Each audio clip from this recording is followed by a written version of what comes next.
It was a tragedy which exposed the fallacy of America's sense of invincibility. Symbols of power downed, a nation's sense of self and safety destroyed. 20 years after 2,977 lives were lost, the images still have the power to shock.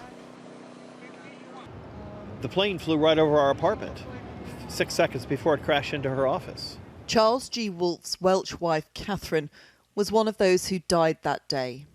I ran out to our little balcony and I looked and couldn't see anything, couldn't hear anything. And as I stepped back in, kaboom! Charles is one of the 1,000 families who never received any remains. On this anniversary, he's found an understanding he never imagined on others. Both exhilaration and tears this year. But still, the tears are because of loss. But the thing is, then I think about the fact that I had her. And yeah, that's just, what if I hadn't ever had her? Of course, I wouldn't know what I missed, but I did have her. And that's a wonderful thing.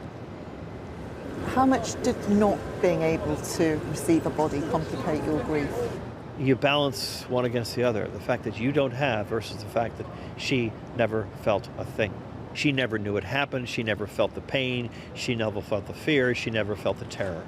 And I have been thankful for that from the very, very beginning. I live it every day of my life.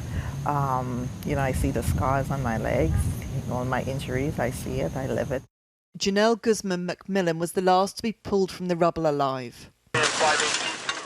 It took rescue workers 27 hours to reach her after the North Tower collapsed. She was beneath 50 feet of debris. And I started just to feel what was above my head. I can feel the concrete, the debris. And at that point, I just couldn't take it no more. And I was about to just close my eyes and just give up. And that's when someone grabbed me by my hand, called me by my name, told me his name, and he said, "Janelle, I got you. My name is Paul." 20 years on, it matters that the tragedy is remembered. Before I was just like, oh, I don't think they should have it every year, or even reflect on this every year. It's too much pain for the family to go through, but I understand it now. Police Officer Donald J. McIntyre. Police Officer Yahuru G. Houston. For others, there is also a need to remember, not just to honour the dead, but protect the living. 9/11 has completely taken over my life. It is everything I do from the time I wake up till the time I go to bed at night.